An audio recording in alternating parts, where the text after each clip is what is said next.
قرض ایک صحابی پہ بڑا چڑھ گیا تو حضرت عبداللہ ابن مسعود سے کہنے لگے قرضہ بڑا چڑھ گیا. فرمانے لگے تمہیں وہ دعا نہ سکھاؤں جو ہمیں نبی پاک نے سکھائی ہے. فرمایا اگر تمہارے اوپر پہاڑ کے برابر بھی قرضہ ہوگا تو اللہ تمہارے قرضے کا بندوبست فرما دے گا. اور مسئلہ یہ ہے دعائیں یاد کرنی پڑتی ہیں اور پڑھنی پڑتی ہیں.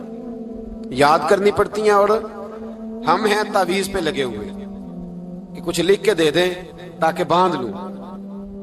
دعا سکھائی نبی پاک نے کیا فرمایا اللہم اکفنی بحلالک عن حرامک واغننی بفضلک عمن سواک.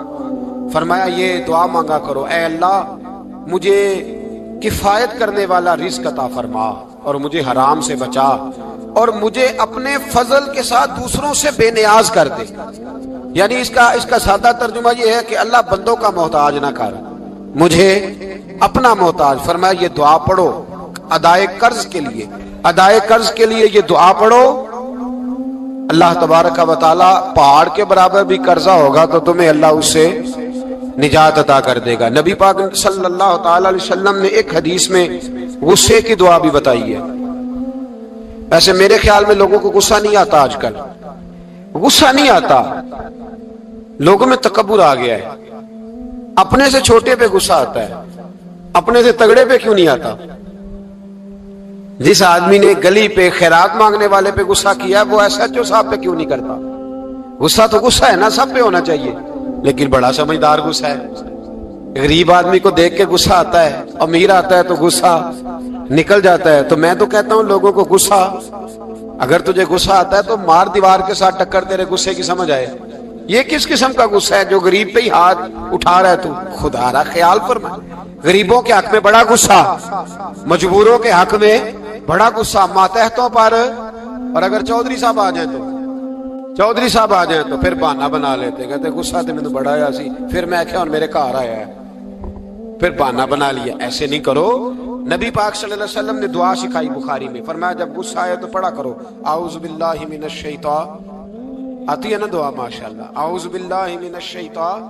جب غصہ آئے تو یہ والی دعا پڑھ لیا کرو. نبی پاک علیہ الصلوۃ والسلام نے ارشاد فرمایا کہ جب تمہارے بھائی کو چھینک آئے نا تو چھینک آنے والے کو کہنا چاہیے الحمدللہ. چھینک آئے اس نے کیا کہنا ہے, یاد ہو جائے گا کیا کہنا ہے, الحمدللہ. اور جو سنے اس نے کہنا یرحمک اللہ. کیا کہنا ہے, یرحمک اللہ, اللہ تجھ پہ رحم کرے. یہ پڑھنا ہے اس نے. حضرت عبداللہ بن مبارک رحمۃ اللہ تعالی علیہ نا دریا کے کنارے کھڑے تھے, کشتی سے اترے تھے ابھی اور وہیں کھڑے تھے. تو ایک آدمی, دو چار لوگ کشتی میں کنارے سے آپ کے پاس سے گزرے تو ایک کو چھینک آئی, اس نے کہا الحمدللہ. اب سنت ہے کہ جواب دو یرحمک اللہ, اللہ تیرے اوپر رحم فرما. جواب دینا تھا لیکن وہ کشتی تیزی سے گزر گئی. حضرت عبداللہ بن مبارک رحمۃ اللہ تعالی علیہ نے ملاح کو بلایا. فرمانے لگے اس کشتی کا پیچھا کرنا ہے. وہ کہنے لگا سواریاں بیٹھیں گی تو جاؤں گا. اس زمانے میں جو پوری کشتی کا ایک سائیڈ کا کرایہ تھا وہ 5 دینار تھا. فرمانے لگے تو نہ اس طرح کر, اسپیشل مجھے لے جا بٹھا کے.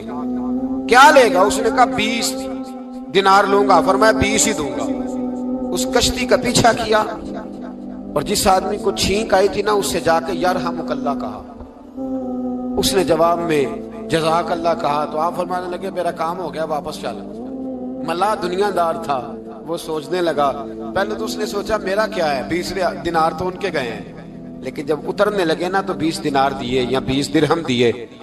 تو وہ کہنے لگا حضرت جی صرف ایک لفظ کہنے کے لیے آپ نے اتنا پیسہ خرچ کر دیا. فرمایا لفظ کہنے کے لیے نہیں, اپنے مصطفیٰ کی سنت ادا کرنے کے لیے, اپنے نبی پاک علیہ السلام کی سنت ادا کرنے کے لیے. یرحمک اللہ, اللہ تیرے اوپر رحمت کرے. کس طرح کا خوبصورت انداز سکھایا ہے. دیکھیے ایک حدیث ترمذی شریف میں نبی پاک صلی اللہ علیہ وسلم نے فرمایا کسی بیمار کو دیکھ کے یا کسی مصیبت میں مبتلا آدمی کو دیکھ کے تم یہ دعا پڑھ لو تمہیں کبھی وہ مصیبت نہیں آئے گی. کیسی خوبصورت دعا ہے.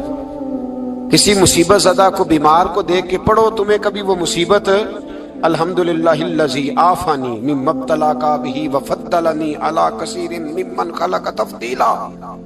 اللہ تعالیٰ کا شکر ہے جس نے مجھے اس مصیبت سے عافیت دی اور اس بیچارے کو یا تجھے اللہ نے مبتلا کیا اور اللہ نے مجھے اپنی بہت ساری مخلوق پہ فضیلت دی ہے. یعنی اللہ نے مجھے بڑا اچھا رکھا ہوا ہے. یار میں تو الحمدللہ بڑا اچھا ہوں، دیکھو بیچارہ، یعنی یہ دعا بھی ہے اور اپنے اوپر شکر ادا کرنے کا ایک اعلیٰ حضرت فاضل بریلوی رحمت اللہ تعالیٰ علیہ کو نا گلے کے اندر چھوٹی چھوٹی 2 پھنسیاں نکل آئیں، تو اس زمانے میں طاعون کا مرض پھیلا ہوا تھا۔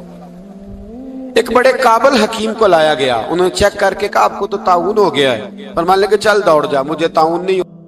اس نے کہا جناب یہ گلے پہ بنا ہوا ہے اور سب کو پتہ ہے آج کل پھیلا ہوا۔ فرمایا سب کو ہو سکتا ہے، مجھے نہیں ہو سکتا۔ کیوں؟ فرمانے لگے ایک بندے کو طاعون ہوا تھا تو میں نے اسے دیکھ کے وہ دعا پڑھ لی تھی جو نبی پاک نے بتائی ہے، لہذا حضور کا فرمان ہے تو مجھے ہر بیماری آ سکتی ہے پر یہ بیماری آ سکتی۔ وہ شخص کہنے لگا جی منہ میں بھی گلٹیاں چلی گئی ہیں، کھول نہیں رہا، کیا ہوگا؟ اعلیٰ حضرت نے کالی مرچ منگوائی، اسے پیس کے زبان کے نیچے رکھا تو ساری بیماری دور ہو گئی۔ فرمانے لگے بلاؤ نہ ذرا اس حکیم کو جو کہتا تھا طاعون ہو گیا ہے، وہ تو صحیح ہوتا ہی نہیں اتنی جلدی۔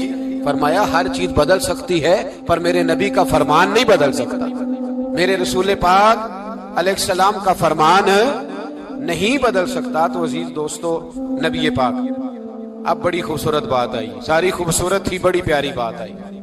دنیا میں سب سے حسین چہرہ اللہ نے اپنے رسول کو عطا فرمایا ہے۔ نبی پاک کا چہرہ بھی حسین ہے، مکھ چند بدر شاہ شانی ہے، متھے چمک دی لاٹ نورانی ہے، کالی زلف تے اکھ مستانی ہے، مخمور اکھی ہے مد بھری۔ پیارا چہرہ ہے حضور کا، جتنا چہرہ پیارا تھا اتنے ہی حضور کے اخلاق بھی بڑے پیارے تھے۔ لیکن میرے نبی پاک علیہ السلام جب آئینہ دیکھتے، کیا دیکھتے؟ حضور جب آئینہ دیکھتے، ہمارے نوجوان بھی سارا دن آئینے کے آگے کھڑے رہتے، کبھی بال اس طرح کے بناتے ہیں کبھی اس طرح، تو میرا کئی دفعہ دل کرتا ہے کہ میں ان سے کہوں کہ تو آئینے کو کہہ رہا ہے جھوٹ بول، پر وہ کیسے بولے؟ تو کہہ رہا ہے آئینے کو کہ تو کہہ سب سے پیارا تو ہی لگ رہا ہے، پر وہ کیسے بولے؟ اس نے تو سچ بتانا ہے۔ ان کو آئینہ جو دکھایا تو برا مان گئے۔ تو میرے عزیز یاد رکھیے گا، نبی پاک صلی اللہ علیہ وسلم بھی آئینہ دیکھتے۔ آئینہ دیکھنا حضور کی سنت ہے، کوئی سنت سمجھ کے آئینہ دیکھے گا تو ایک دفعہ دیکھنے پر 100 شہیدوں کا ثواب ملے گا۔ لیکن نبی پاک صلی اللہ علیہ وسلم آئینہ دیکھتے کیا کہتے؟ اللہم انت حسنت خلقی فحسن خلوقی۔ یا اللہ، یہ دیکھیں حضور نے ہمیں سکھایا ہے، یا اللہ جس طرح تو نے میری صورت اچھی بنائی ہے میری سیرت بھی اچھی بنا دے۔ یہ ہمیں سکھانے کے لیے دعا، یا اللہ جس طرح صورت اچھی بنائی ہے، جس طرح تو کہتا ہے نا اس دفعہ اس وقت دیکھ لو کپڑوں پہ کوئی داغ نہیں، تو دعا کیا کر باطن کے بھی اللہ داغ دور فرما دے، یہ والا سارا معاملہ بھی ٹھیک ہو جائے۔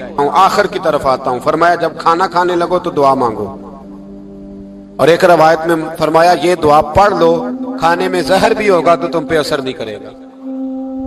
کھانے پہ ایسے میں بڑی تکلیف سے کہتا ہوں کہ آج بھی ہمیں کہنا پڑتا ہے کہ بہت سارے لوگ ایسے ہیں جو ابھی بھی کھانے سے پہلے بسم اللہ نہیں پڑھتے۔